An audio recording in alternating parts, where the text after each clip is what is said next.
Antarctica is like the jewel in the crown, really. It's another world. Once you've done Antarctica, unfortunately, everything else seems a little bit dull. My wife was against me going, and I said to her, well, I'll probably live to tell the tale. And it turns out I did, and it's quite a tale. It's the tale of more than 200 people who embarked on an Antarctic cruise during a pandemic. At a cost of around $20,000, Australian company Aurora Expeditions was offering passengers a taste of adventure. But for some, it would end in tragedy. March 23, 3 patients with fever. March 24, 5 patients with fever.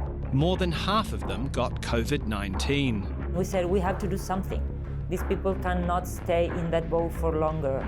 For one person, the trip would be fatal. They got a wheelchair and popped her in the wheelchair, and that's the last I saw of her.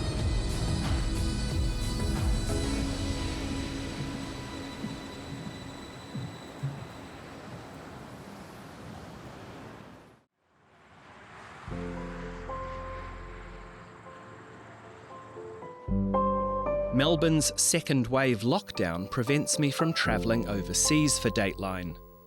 No, you can't have my phone. All right, take my phone. Take my phone. Cooped up at home instead, I've been puzzling over the saga of the ship named after Australian mountaineer Greg Mortimer. Buenos dias, Dr. Rando. Buenos dias. Hello, how are you? The Greg Mortimer was like a microcosm of the pandemic, where everyone experiences the same events differently. Hi. We're having a wonderful day out At the Antarctica. For some, the virus threatened their vacation. For others, their livelihood, or even their life.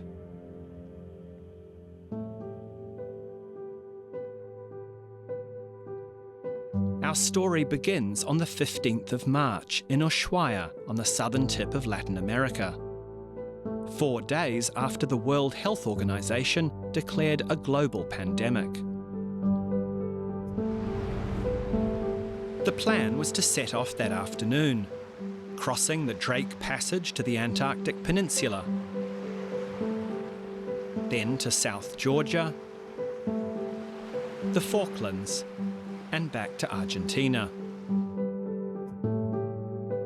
For me, was a completely surprise in the moment that the new group of passengers came on board. My name is Mauricio Usme. I'm the emergency medical doctor in Medellin, Colombia, and also I was the medical officer on board of the Greg Mortimer ship. March 11, the World Health Organization gave the alert about the pandemic condition regarding the coronavirus. That's mean for us that we are under risk with the new embarkation. The new passengers, maybe someone is sick, and these people will bring the virus on board for us. Empezamos un crucero que no debió hacerse nunca, porque ya estaba todo encendido. Angela Gavilan is also Colombian, but lives in Chile. She's worked on cruise ships for more than 14 years as a maid. Otras compañías ya habían parado sus operaciones. Mi esposo también trabaja en cruceros. Ellos pararon antes, empezaron a hacer cuarentena mucho antes de la alerta mundial. No hubo ni un solo caso de coronavirus a bordo de su barco y todos se fueron muy felices a sus casas, mientras nosotros empezamos una odisea el 15 de marzo. While many crew members were afraid of the trip going ahead, some of the passengers were afraid it wouldn't. I'm Anthony Phillip. I live in Sydney. I used to fly for 20 years as a long-haul flight attendant, and I've travelled to over 170 countries and territories. So how are you feeling about the decision to embark on another international holiday when coronavirus was obviously affecting some parts of the world? Not unconcerned and not unaware, but not believing that there was any inherent danger about what I was about to embark on. On the 15th of March, we had a pre-trip briefing hosted by the Managing Director of Aurora Expeditions. And he assured us that it was without doubt the safest place on the planet to be. There was no corona whatsoever. I would have been disappointed had it not gone ahead, because I had been anticipating this life dream for some time and really looking forward to it. Graham Paget is a retired surgeon from Denmark, West Australia, who had a lifelong dream of walking with penguins. He booked a cabin on the Greg Mortimer with his wife, Rose, who was also celebrating her 75th birthday. There were several in our party who were very concerned that the trip was going ahead, and they had expressed these misgivings to the management of the trip, but they were told that it was going to go ahead, and if they chose to pull out, then there would be no refund or recourse.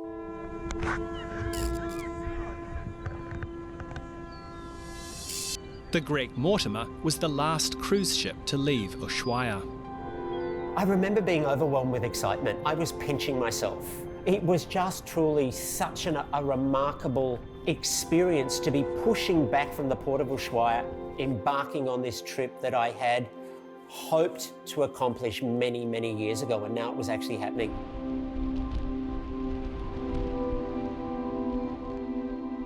Tell me about the first night.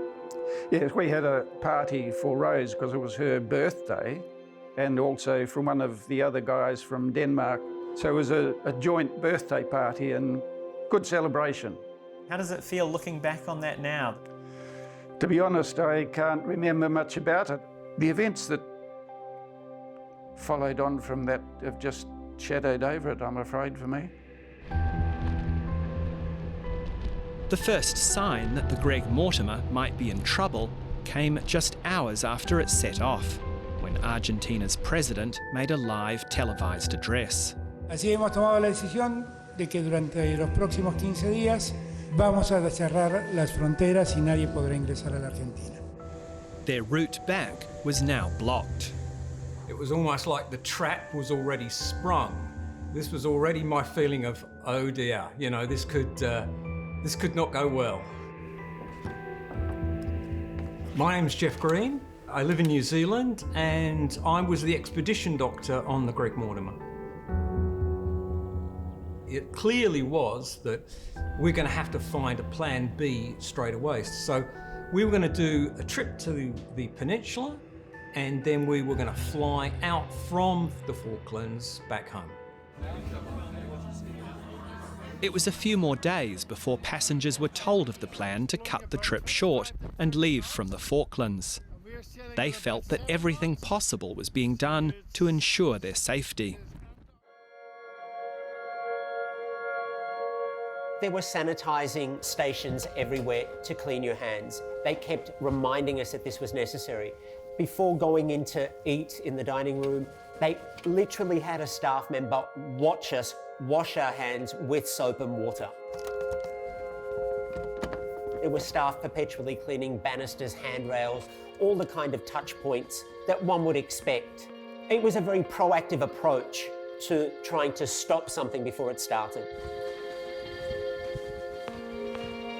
Siempre sentía de esa incertidumbre, hacer mi trabajo rápido, protegerme lo más que pudiera y siempre pensar de espero que no tenga nadie el virus, espero que mis pasajeros estén sanos.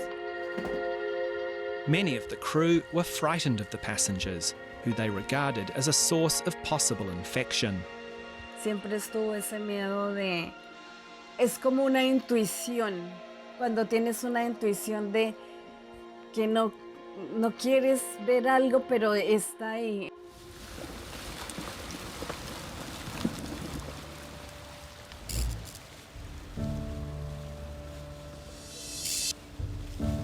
On the 18th, we arrived early morning to be surrounded by glaciers and icebergs, and it was just absolutely, it was gobsmackingly beautiful. It was so pristine. The colour of the light, I sound really like whacked, but it was like nothing else I'd ever seen. Everybody was running around, clicking away, whether it was an iPhone or a big SLR. They were videoing, everybody was oohing and ahhing. We could just see these wonderful animals doing their thing in spite of us. They weren't perturbed by us at all. It was just beautiful.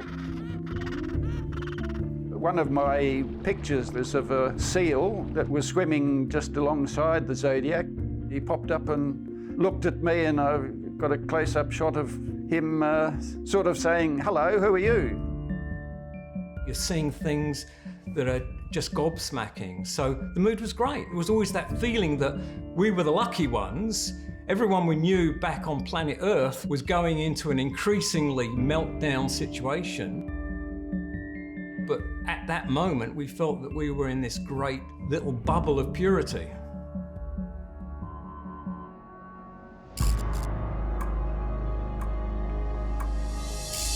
What happened to change all that? I already started noticing more people coughing and sneezing in the talks, and I was already, what if, you know. So I repeated my hygiene talk, but then on the afternoon of that day, one of the passengers came up to me and said, "I'd like you to come and see my wife, or my partner. She's got a fever." It was, you know, it was high enough to be significant. So I immediately went and told Maurizio, who was the ship's doctor and actually had the sort of legal, medical responsibility for the whole boat. And we went together. This was like, oh, so close. I mean, I must admit what went through my mind was, and so it starts. Jeff called me about one passenger reporting maybe fever. The protocol was very clear. We need to put under isolation all the ship until we can rule out if we have or not COVID-19. We were informed in the morning that we were required to stay inside our cabins. There was no talk that it was COVID. It was just somebody had shown a higher temperature reading. But they said to take necessary precautions. We're going to keep you all apart from each other, and all services, meals would be delivered to us. Así que estos días se incrementó mucho el trabajo, se incrementó obviamente la presión y también la preocupación, porque ya esto ya no estaba, era un crucero de vacaciones, ya todos los pasajeros estaban encerrados y nosotros estábamos cuidando de ellos. We would go into full PPE, and Maurizio and I would then go and we'd divided up the different decks and we would work our way through. And we'd record all of the temperatures, obviously looking for anyone spiking other fevers.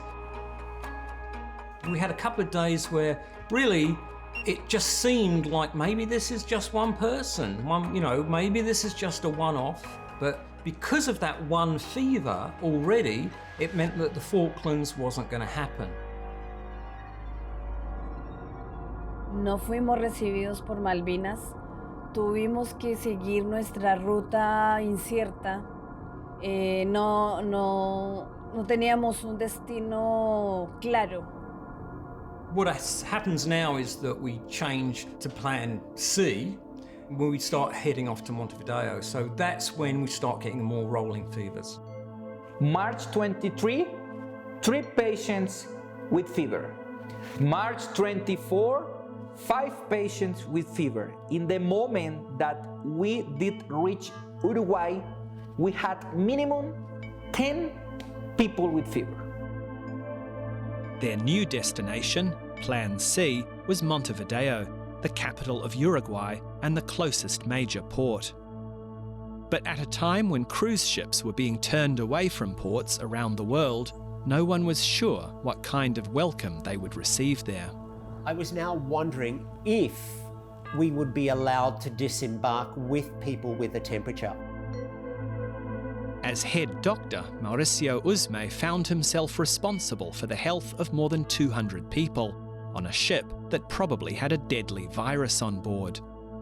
But if he was expecting support from the ship's owners, he was disappointed. I wish to make it clear to you that if you do not provide me with the information I require and follow my direction, you will never work for us again.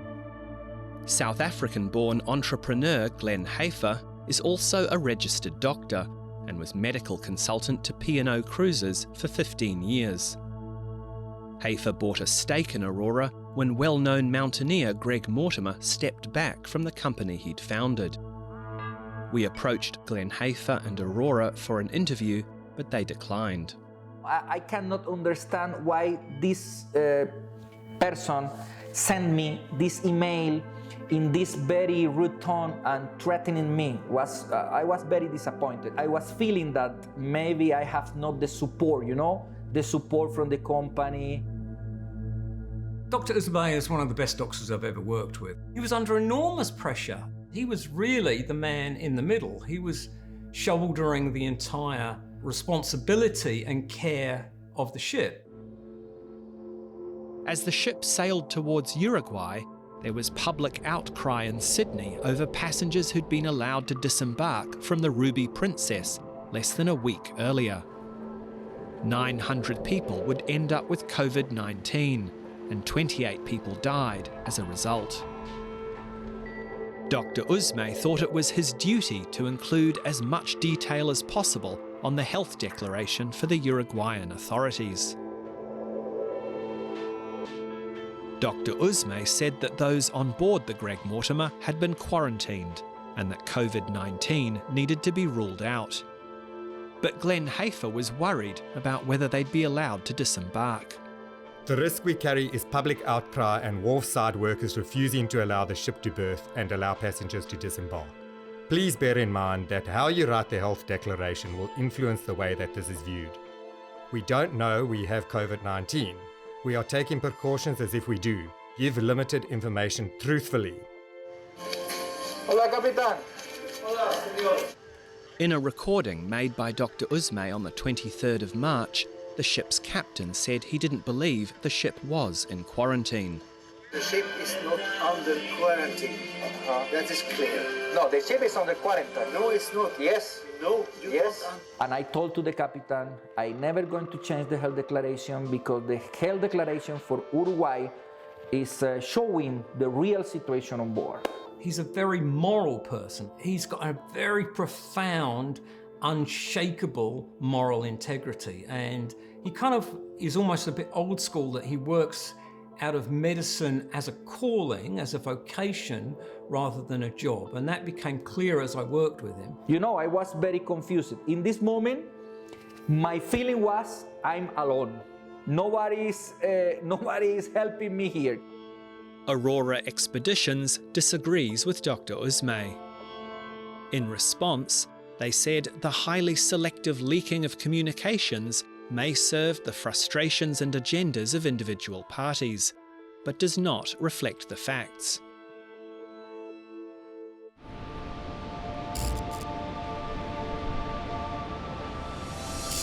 So what happens as you approach Uruguay? Are you able to dock in Montevideo? No, not at all. And in fact, the whole of the Rio de la Plata was full of ships in our situation. We were basically moored 20k off of Montevideo. So far, everyone who was sick only had mild symptoms. But Dr. Green was afraid of what would happen if that changed and they needed access to a hospital. At that stage, I was doing the maths. If it was COVID and we had a population of 200 people, that could mean 20 to 40 people getting really sick. Given what was happening in hospitals in northern Italy at the time, you must have dreaded that possibility.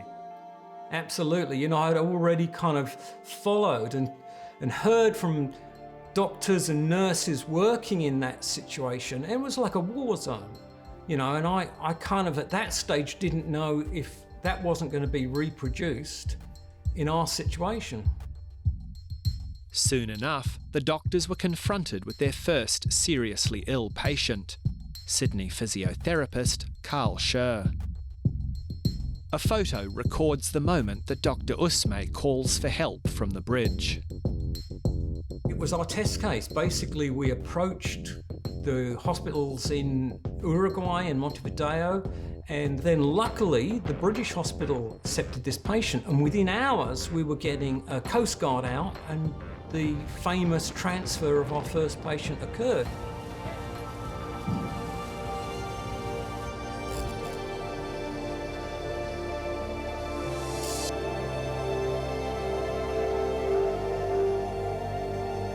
Carl Scher was taken to the British hospital and intubated.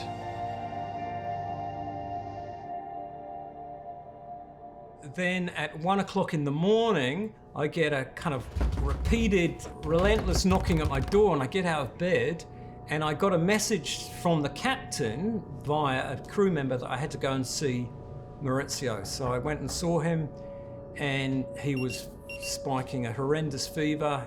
I remember I have a lot of body pain, discomfort. Immediately I know that I have coronavirus also. And I was in my cabin in isolation immediately. That means Dr. Jess was the doctor now with the responsibilities on board. Yeah, I feel this huge weight now has landed on my shoulders. Not only am I last man standing, but also it's clear that it's COVID. So I just really, that's like darkest hour stuff, really.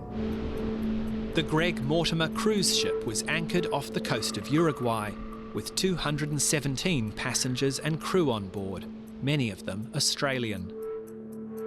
Some had symptoms of COVID-19. Around the same time the first passenger was being evacuated from the ship, cabin maid Angela Gavilan also received bad news. Pero cuando él me dijo que yo tenía fiebre, fue un golpe muy fuerte. Ese mismo día me empecé a sentir mal, empecé a sentir mucho dolor de cabeza. Al día siguiente sentía mucho dolor en mi cuerpo, no me quería parar de mi cama, mi compañera tenía mucha fiebre y era un enfermo cuidando a otro porque me preocupaba muchísimo ella porque su fiebre no bajaba. The passengers and crew both faced the same threat, but they weren't really in it together. It's a thing of beauty, isn't it? Passengers could stave off cabin fever with exercise and imagination. Okay, he thinks he's going to get it, but it's not low on bowls, Danny, remember that. Life was different downstairs. Mi compañera estaba en la cama de abajo y yo estaba en la cama de arriba. Son espacios muy reducidos, son espacios sin luz natural. Los camarotes de los pasajeros, por supuesto que son muy lujosos, amplios, con balcón, con mucha luz. Para el crew es normal siempre los cuartos estar bajo la línea de agua, o sea, era muy difícil estar ahí adentro porque nunca sabíamos qué pasaba, si era de día o de noche. Tell me what happened when Rose got sick. Yeah, it was just another day in our confined cabin, and Rose had developed this slightly irritating cough that wouldn't go away. I thought that I ought to let Jeff Green know. The doctor? Yeah. He examined Rose, listened to her chest, and was sufficiently worried to put her on some oxygen. Because she had some of those comorbidity things, we were still looking at people of risk, and she was older, and it just meant that things could go pear-shaped more quickly. The next morning I went in to follow up, and there were more signs of concern. And at that stage I really felt more than anyone she needed to be evacuated. They came down and dressed her in full PPE stuff as well, and she was on an oxygen mask at that stage, which helped her cough, and I was reassured by that. And so they got a wheelchair and popped her in the wheelchair, and that's the last I saw of her.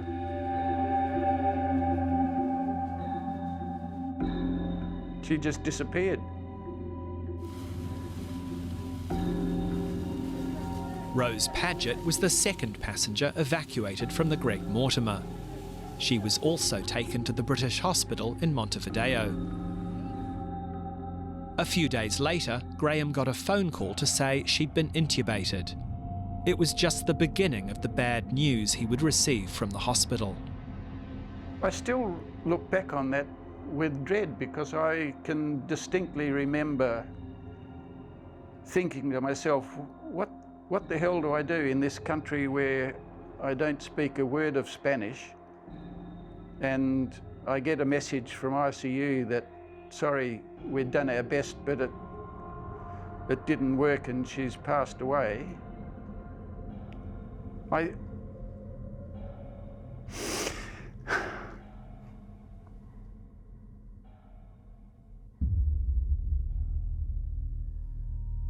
If Graham was going to see Rose before it was too late, he'd need a helping hand from Uruguay.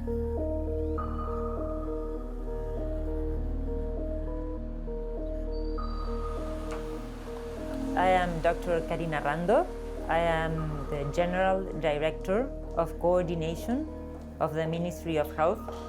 We could not continue going one by one to pick up every sick patient. We started to be worried because the boat was big. There was a lot of people on board. We need to do something bigger. We arranged that we were going to go to the boat and check every patient and decide what to do after that. Watching people come on board, the doctors in full PPE, made me realise the actual severity of our situation. It was actually quite shocking and quite spooky. It was like, oh my goodness, and this is us. They really believe we are infected. All the passengers and crew were tested for coronavirus. When the results came back, they took everyone by surprise. They said that at the moment there was 60% positive on the boat. So this was like out of the ballpark. I mean, I thought that maybe like 20%. So you're on this ship and you realise that you're in a kind of COVID incubator, that you're actually on a floating petri dish, really. What did you think when you got the test results back? Well, we think, Houston, we have a problem.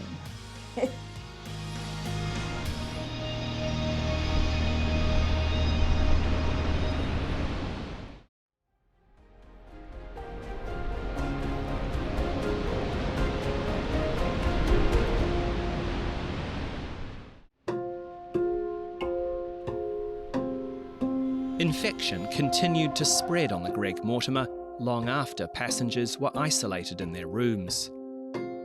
The most likely cause was contaminated surfaces. But passengers were at least able to relax in comfort and got regular updates via announcements over the ship's loudspeaker. Sick crew, like housekeeper Angela Gavilan, were in cramped rooms below deck. Era muy difícil estar ahí adentro porque nunca sabíamos qué pasaba, si era de día o de noche. Esos anuncios no se escuchaban en nuestros cuartos, entonces no sabíamos exactamente lo que estaba pasando. As crew morale sank, Filipino storekeeper Ronnie Lorenzo reached out to his friends in isolation. Era muy querido por toda la tripulación, por todo el mundo, porque él era como un papá. Para mí fue una persona, fue una amistad grande. En ese momento que yo fui aislada personalmente, todo el tiempo nos llamaba, estaba pendiente. Me avisó ese día en la mañana que lo habían aislado. Entonces estaba preocupado. Ronnie's condition soon worsened, worrying his friends and his family at home in the Philippines. Both of the ship's doctors, Colombian Mauricio Usme and Kiwi Jeff Green, were also sick. I wasn't surprised I was positive, but what it did change was that I was now no longer able to go out and see people. I was actually a source of infection. I wasn't a source of help anymore. New doctors from Uruguay had taken over the care of the passengers and crew on the ship. Are you telling your wife, your children, what is happening at this time? In the moment that I was with shortness of breath, was very difficult. You know why? Because maybe the possible complication and die in an intensive care unit, maybe no more opportunities to talk with my family, was necessary for me tell them about my situation. My family was very worried. Behind the scenes, Aurora Expeditions and the Australian government had been trying to find a solution. Uruguay agreed to act. We have to do something. These people cannot stay in that boat for longer.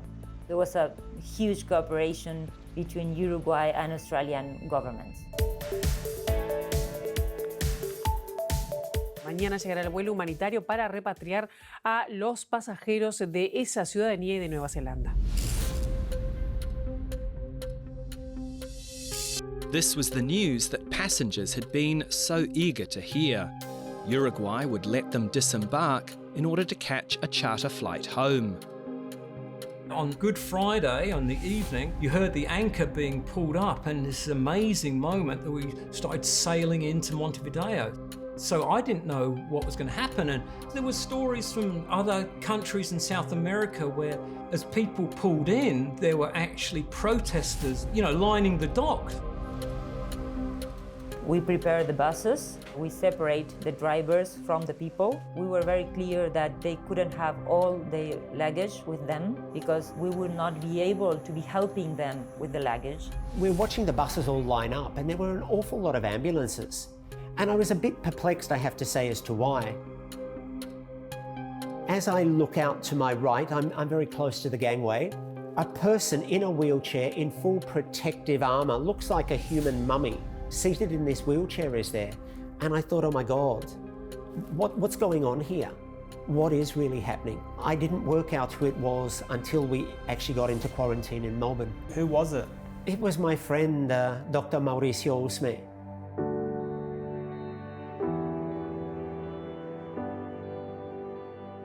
Ronnie Lorenzo and myself, we were disembarked. First ambulance was for me and second ambulance was for him because Ronnie got inflammation like a pneumonia also. Dr. Usme, who'd led the efforts to protect everyone on board, was hospitalised, along with storekeeper Ronnie Lorenzo. Both were fighting for their lives.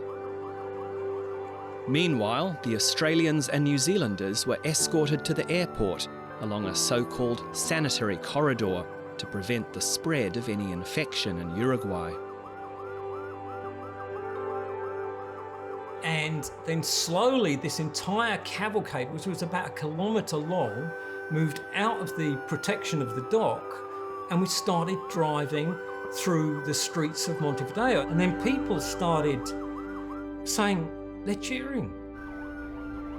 And the people of Montevideo were lined up on the streets, waving banners, little children, blowing kisses to people they'd never met before. We're sort of like, in the worst possible way, celebrities for all the wrong reasons. But you couldn't help but feel the care, compassion and concern by people we've never met for what we had gone through. I think it touched everybody on the ship. A lot of passengers didn't even know about Uruguay or Montevideo, and when they had said that that's where we were going, people had asked, where is it? Well, now it's on their bucket list of places they want to go to thank these people. When there is a crisis, there shouldn't be frontiers. So I think that Uruguay did what we should do. It's nothing marvelous. It's just what people should do when something like this happens. Just being a good citizen. It's what we would like to do if we were in the boat. We would like somebody to take care of us. On the plane, it was clear that they'd also set it up as a hospital because there were some people who could have easily gone downhill very quickly.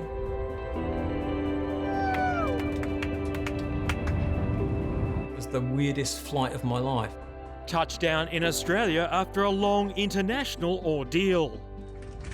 When we finally landed in Melbourne, there are helicopters hovering over from TV stations and, you know, we'd sort of become a news item. With a fleet of ambulances and buses greeting them, more than 100 passengers from the Greg Mortimer cruise ship are at last back home.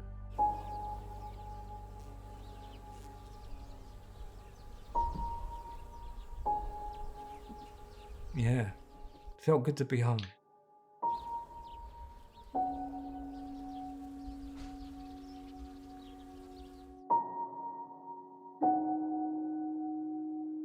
Their fellow passengers had left, but Australians Rose Paget and Carl Scher were in the ICU at the British Hospital in Montevideo. Their partners, who'd tested positive for COVID, were also at the hospital in isolation. Rose could have been a million miles away for all the contact I could have with her. I was sort of stuck in this room. I had a lovely window and I could see outside into the gardens and watch the birds. You just must have felt so isolated. Oh, totally, yes. Graham was told Rose had been placed in a coma and intubated. Then that her kidneys had failed, and shortly after, that she had a significant gastrointestinal bleed. What was the worst time for you in the hospital? I find it hard to talk about, but one Sunday morning, the doctor who had come in each day to give me Rose's progress came in and got me to deck up in full PPE and put me in a wheelchair and took me through to ICU. And I thought that was the end. Is that why they took you to see her then, Yes. do you think? Yeah, I'm quite sure that they felt that I was owed that, to be able to see her before I saw her in the undertaker's parlour in a box.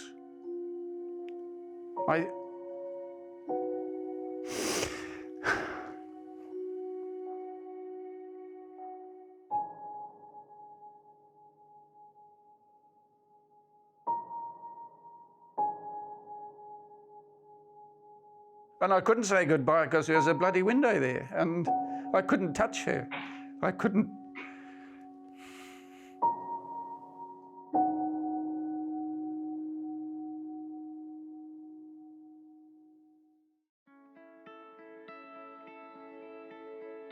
Most of the passengers had gone home. But for the ship's crew, the nightmare was far from over. Remember that the passengers be disembarked April 10, but all the crew members still on board, and nobody told us nothing, and no intention for disembark. Yo me sentía mal físicamente, me sentía mal de ánimo, no podía dormir. Angela didn't even know that her friend, Ronnie Lorenzo, had been taken to hospital. De repente, un día no me llamó, pero al siguiente día yo lo llamé y no me contestó.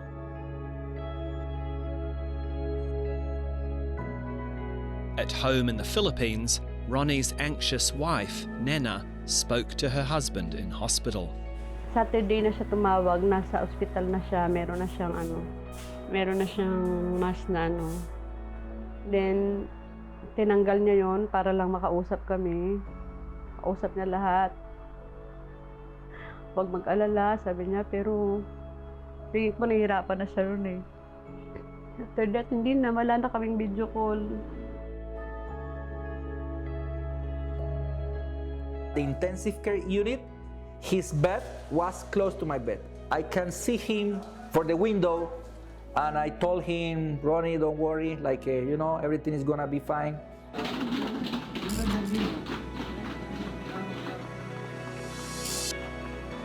Dr. Mauricio Usme got a hero's send-off when he was discharged from hospital. He went straight back to the Greg Mortimer. Ronnie wasn't with him.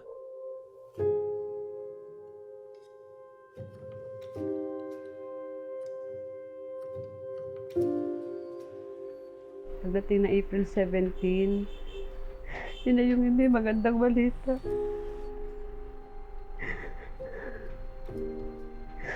Hindi daw nakayanan ni Ronnie.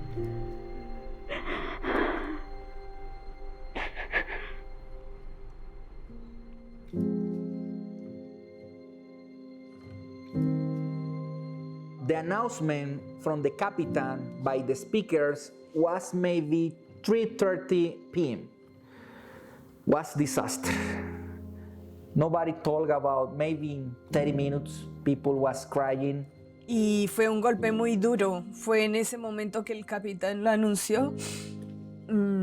Lógicamente para mí fue muy duro porque era un amigo muy cercano y fue muy fuerte. Yo hasta el día de hoy, siempre cuando recuerdo esto, siempre lloro.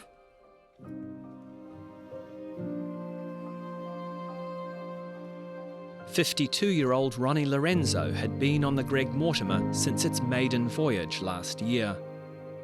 Like so many of the crew, his widow always thought their last trip was too risky. Pero yun yung sinabi ko sa kanya, bakit nagbabiyahe pa? Uso na nga yung may pandemic na nga. Sabi niya, wala na rin akong dahil lahat naman kami sumusunod lang naman sa kagustuhan ng Yun talaga yung sinasabi ko sa kanya, dapat hindi na nagbiyahe.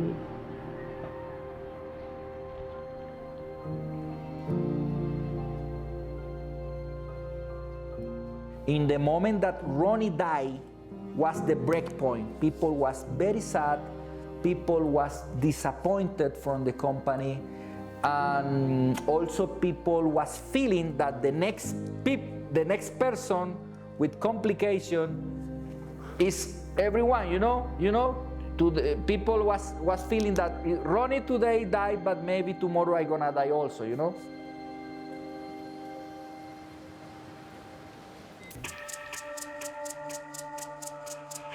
Con la muerte de Ronnie se desataron muchas inconformidades, se desataron muchos sentimientos de rabia. Los pasajeros se fueron a sus casas en avión privado y nosotros como crew seguíamos encerrados, seguíamos infectados y no pasaba nada. Members of the crew also say they were given food that had expired and their access to the internet was restricted. They were now more desperate than ever to get off the ship. But Cruise Management International, a Miami-based company responsible for the crew and the ship's operation, wanted them to sail to the Canary Islands when they were COVID-free. With infection still spreading on board, the crew were fearful of a second ill-fated voyage. Así como Ronnie había muerto, cualquier persona podría empeorarse durante el viaje y podría morir. Nosotros pedíamos que fuéramos repatriados a cada uno de nuestros países. Habían muchos compañeros que estaban tratando de hacer como una revolución. Se hablaba de muchas cosas en el barco. Se hablaba de personas que querían quemar el barco. Se hablaba de personas que querían prender las señales de alarma, que son los fuegos, para llamar la atención de los otros barcos y de la ciudad, los pirotécnicos. ¿Imaginas estar en esa situación, lejos de tu casa, lejos de tu familia, con problemas de comunicación? Bueno. In the end, some of the crew decided to go public with their complaints. Conversamos con Carolina y esta es parte de su testimonio. ¿Cuánto más tenemos que esperar para que tomen acciones? Por favor, sáquennos de acá.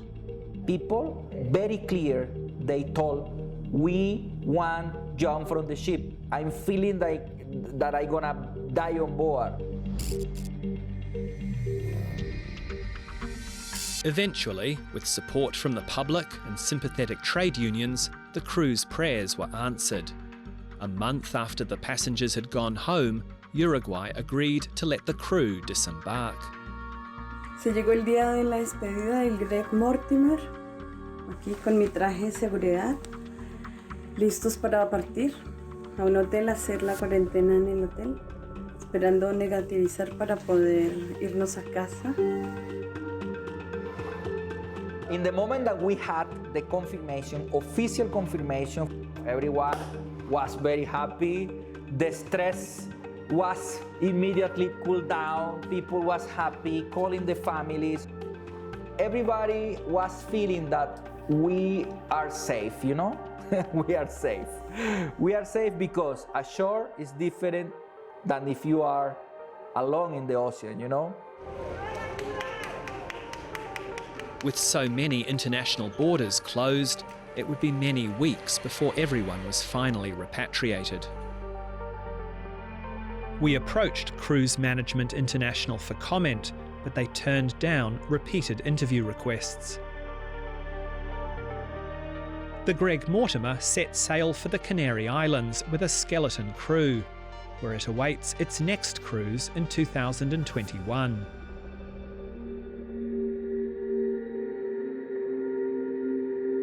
But more than 2 months after setting off on the holiday of a lifetime, 4 Australian passengers were still in hospital, far from home. The last Australian passengers from the Greg Mortimer were still recovering from COVID-19 in Uruguay. Sydney physiotherapist Carl Scher spent 3 weeks in ICU, but it was another 6 weeks before he was well enough to return home. Rose Paget eventually stepped back from the brink of death and slowly emerged from her long coma. In total, Graham and Rose spent almost 3 months in the British hospital. It was a very, very gradual process. When I first was allowed round to see her in her ICU room, I had to gown and glove and mask and everything. And she was basically comatose. If I spoke her name, she could just open her eyes and obviously recognised me with a bit of a smile. There was a big send-off from ICU. The whole staff gathering around Rose's stretcher, wishing us Godspeed. When her condition had stabilised enough for her to travel, her insurer provided a medically equipped private jet for the journey home. Can you see it? What was it like when you touched down? Totally overwhelming. I remember I could see out of my window Fremantle Port with boats coming in and out. Damn, Daniel! For me, was emotionally overwhelming. I was able to shed tears on the tarmac of Perth Airport.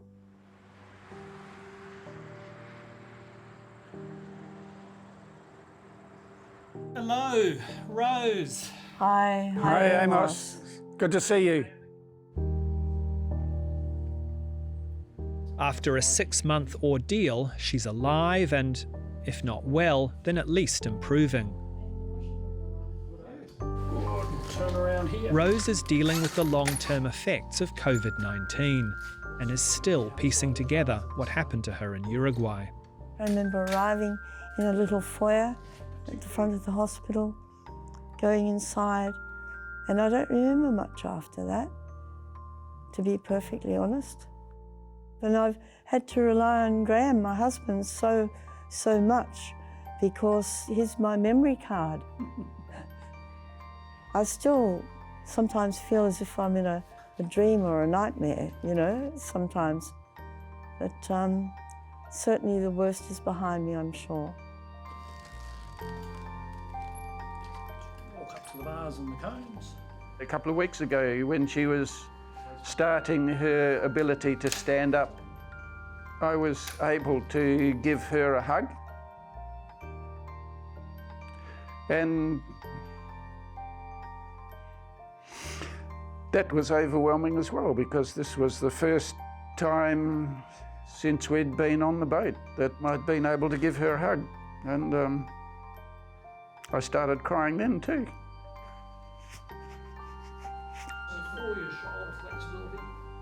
Several passengers and crew are still dealing with the lingering effects of COVID-19. Rose's doctors don't yet know whether there's been any long-term damage to her kidneys. How do you feel looking back on the decision to go ahead with the cruise?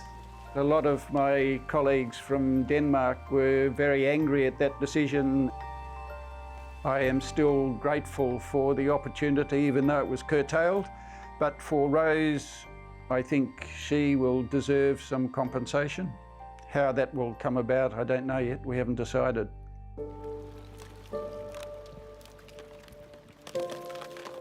Aurora Expeditions has offered passengers a 2/3 refund or a ticket on any other cruise. Some have already signed up for a special trip next year, which will embark from Montevideo. But Anthony Phillip doesn't feel ready to face another cruise. You know, I got on healthy and I left retrospectively very damaged. I felt my holiday, my selfish desire as I rationalised it, has now cost a gentleman his life. This is a gentleman in his early 50s with a family. How did this go so horribly wrong? I can only say that they put profits before people. It was a money-making decision. Angela Gavilan says she's also been scarred by her experience. Estoy tomando antidepresivos y medicinas para dormir, pero fue muy fuerte y más fuerte de pronto perder a una persona y que fue nuestro compañero es lo más fuerte de esto y que de verdad se hubiera podido evitar si se hubiera pensado un poco más sobre las vidas humanas por encima del dinero. Entonces es la primera vez que hablo con alguien de esto. In a statement, Aurora Expeditions told Dateline, "The decision to set sail was made following wide consultation and based on the information available to us at the time. Our number one priority has always been the health and well-being of our passengers, staff and crew."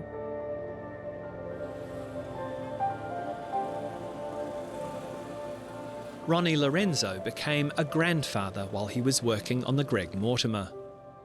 Lalo na ngayon na yung apo niya hindi niya na nakikita. Hanggang video ko lang sila. Maraming pangarap na hindi natupad. Ronnie was the breadwinner for his extended family. He was supporting a brother with leukemia and a son with special needs. But what his family really misses is his kindness. Pag nasa biyahe siya, pag may makita siyang bagay sa'yo, mga bagay-bagay na maganda, si Ronnie, tatawagan ka agad na, "Ma, may pabango dito, napakabango, bagay sa'yo." Sa mga bata, spoiled ako sa kanya.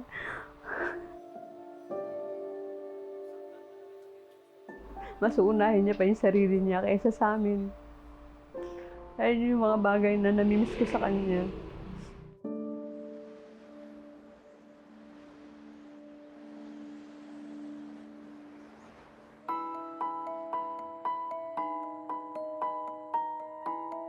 Back home in Colombia, where the pandemic has killed more than 27,000 people, Dr. Mauricio Usme is putting his experience on the Greg Mortimer to good use. Hello, Amos. How you doing, my friend? Working in a hospital ICU for COVID patients in Medellin, Dr. Usme seems strangely energized by his ordeal. I always tell to my patient, my friend, I was in the bed like you. I can feel that you are feeling. Don't worry, you're gonna be fine. un paciente que por la gracia de Dios. I'm so happy. I'm so happy because God gave me the opportunity to feel in my body, in my mind, in my soul, what's mean to be a patient with COVID. And now I can to pay back to the life, the opportunity. I'm so happy to working in this unit. I'm so happy.